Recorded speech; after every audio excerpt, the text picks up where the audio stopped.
The forest, once upon a time, was above all else, above any gods and goddesses. It was the source of life, an entity big enough to be made into songs and tales. To the people, the forest became their home, their religion. The forest was their identity. This is the story of the Zeliangrong community, their tradition and culture bearing the indelible mark of Mother Nature.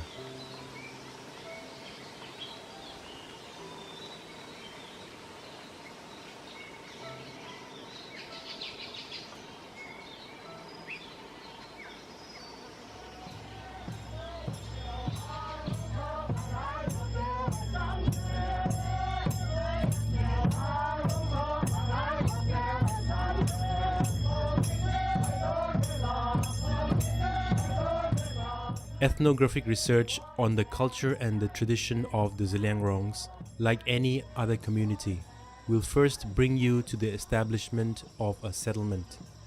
Somewhere in a new land, a house dedication ceremony takes place with Tingkupao, the traditional priest, performing a ritual with materials gathered from the forest.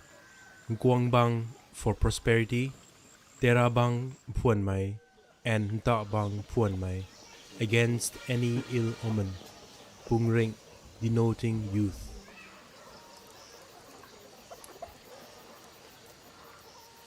The earth has music for those who listen, and for the Zeliangrongs, where the music came from all things natural, the art followed suit. Interestingly enough, most of the songs, stories and legends are inspired by the beauty of a flower, bird or animal.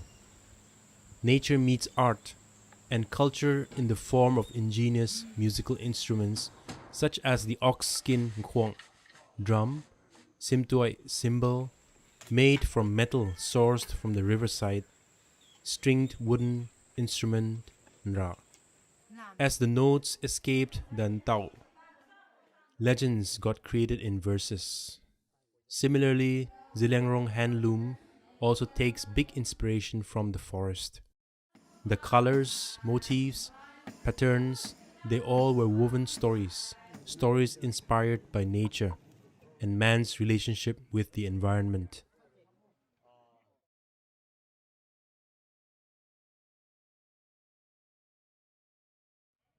Tamenglong district in Manipur is home to the Zeliangrong community.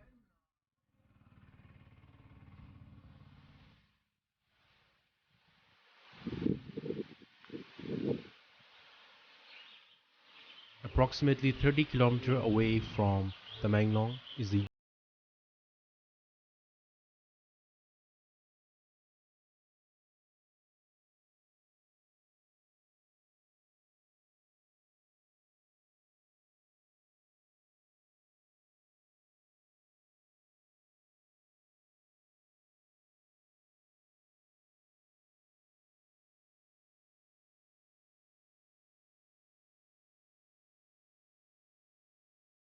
east.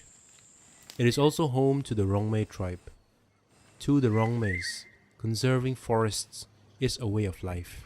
The intimate relationship with the natural environment can be witnessed in the day-to-day lives of the Rongmeis.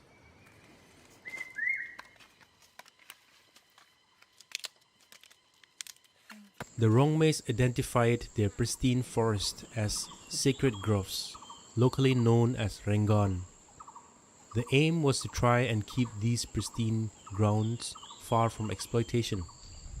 The highest ground in the area known as Luangku was identified as a place where no one was allowed to practice jum cultivation. This concept of community reserved forest, which began in the 70s, was in continuation of what our forefathers had been doing since time immemorial.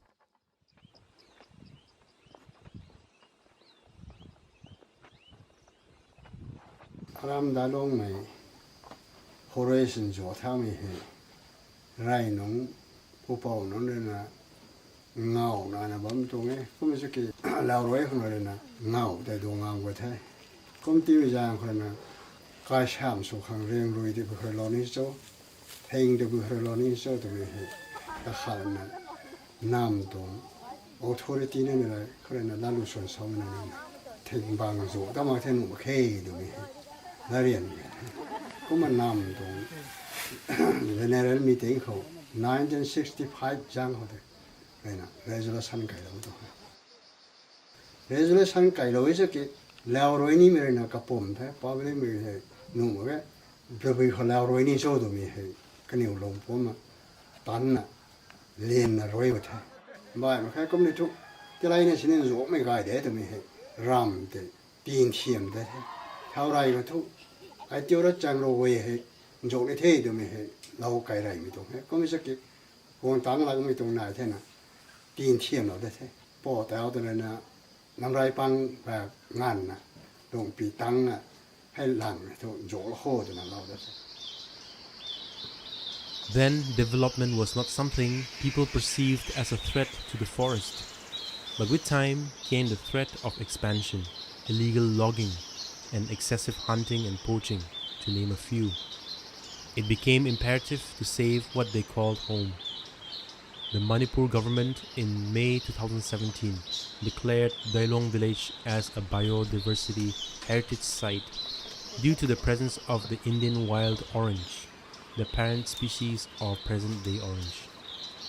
Its discovery in Luanghu came with the hope that the region will receive much-deserved protection and recognition.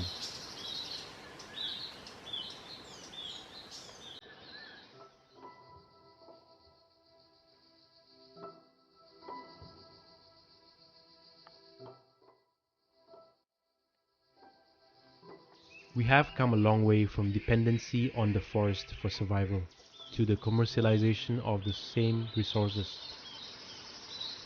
But little pockets like Dailong continue to exist because of the collective desire to preserve what our forefathers so dearly protected a long time ago.